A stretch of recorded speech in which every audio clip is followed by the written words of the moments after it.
with them every day at 12. Stations. Hello. Hi, how are you? Good, how are you? Good.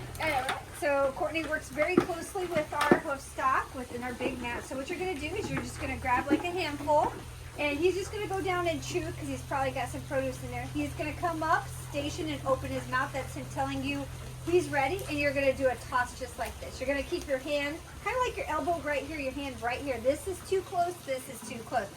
Nice toss right there is perfect. Awesome, yeah.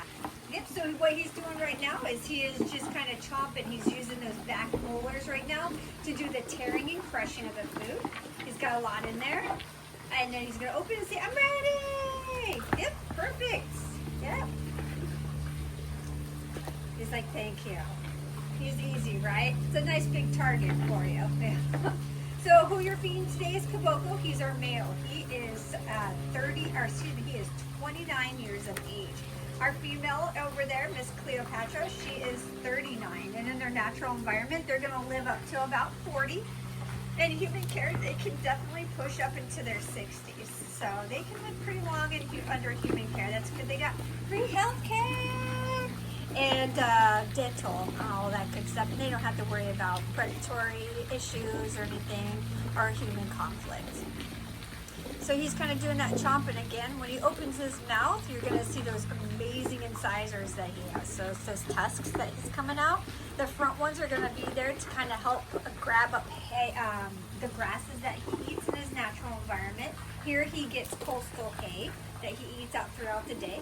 And those big ones right there are going to be used for defense. And he's going to open his mouth and show those awesome teeth to anybody that's kind of agitating him in his natural environment. Any of the ones that are falling on the outside of the mouth, don't worry about it. He'll go back down and get them. He's like, yeah. This is good. So what he is getting right now is a positive reinforcement, meaning he's getting extra treats. I guess you can say kind of like what you give your dog for doing something that you were thanking him for doing.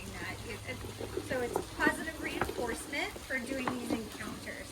It's also part of his training, so you get to be a part of his training, meaning when he's coming up and doing these encounters, you're helping him get used to different sounds and different smells, different movements. So whenever we need to get in, not into the habitat, but whenever we need to get in there to do anything, like if he's got an injury on the leg and anything, he's used to different movements, different sounds, and different smells. So, and it's also very mentally stimulating for these animals. They like to be challenged. They like to do this with their animal care staff and people.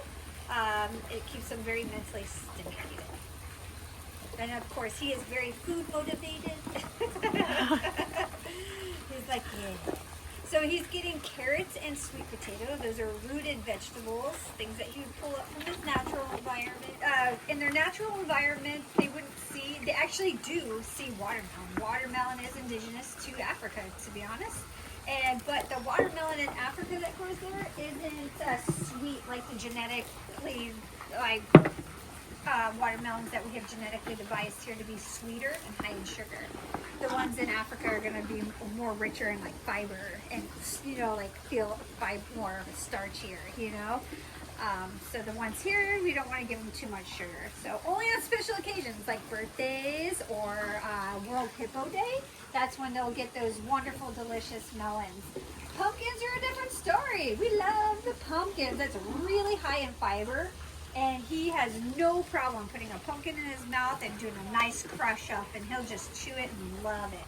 Keeps him active and preoccupied for about 15 minutes. It's pretty good. He loves it. So you can kind of see why you're feeding him animal care. Around the eyes right there and around his face, you're seeing that stuff that looks like blood, right? That's called blood sweat, but it's neither nor blood nor sweat. It's actually just two very powerful enzymes coming together to produce a sunscreen. It's a sunscreen, a skin moisturizer, and a germ killer, actually, all in one, but it's primarily there to protect them from the sun. They have a very, very tough hide, but the outer portion is very sensitive because they spend most of their time in the water. So they are a semi-aquatic animal. You can definitely tell by the shape and their adaptations. Everything's located on the top of their head, so all I have to do is just do a little peek out. Their cute little, peeks that they do when they come out of the water and their ears move. So everything just pops out. So all they have to do is look around, smell, and hear. And then they're submarine, like tubular shaped bodies, so they can get through the water very, very fast. And they don't swim. They use those awesome legs to actually propel. They just push off and go like this. And they move so fast into the water. It's so awesome. If you've ever seen a video, I don't know if you've ever seen it. Them in the Delta of Africa, oh man, they know their water territory very, very very well.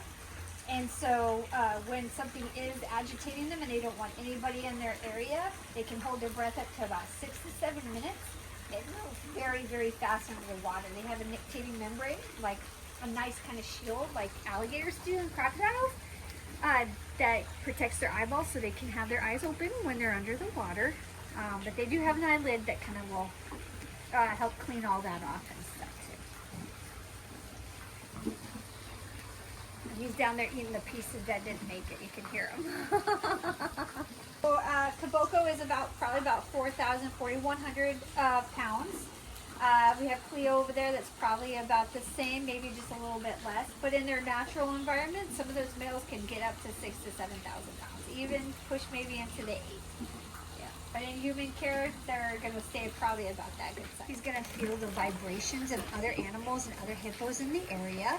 And then when he's up on land, because they come up in the evening time to graze, he's going to use those whiskers and the hairs all around him to feel those vibrations of other animals moving around. So it's a very, very important organ for him, a sensory organ for him that he relies on. How you doing, Flogo? I know it's a little bit of a warmer day. The humidity's a little bit more yucky today, huh? Yeah, you do all right. Yes, you do. What's she doing? Oh, that's all right. That's all right. You're okay. It's just, there was a bird flying. Yep. He's like, what's going on? Too many things at once. What are you doing, buddy? I know, huh? Yeah, we don't have no. I know you hear her moving around back there. What's she doing? Huh? See his ears, how they're kind of focusing in on where the movement is. Sometimes the baby Chibuzo will come over and he goes over and says hi. It's so cute. You can go get back in the water. We have no more food for you if you want to. Yeah, it's slobber now. Love it. Yeah, look at you, handsome. Oh, what are you doing? A really good side profile shot of him. That's beautiful. Yeah, we can see you. Your face is not into the fence, huh? Looking handsome. And big feet, too. It's really cool to watch him go back in. He's going to want to cool off, get a go to his fountain maybe. He's thinking about it. It's a nice body shot. Yeah, you going? All right, buddy. Bye.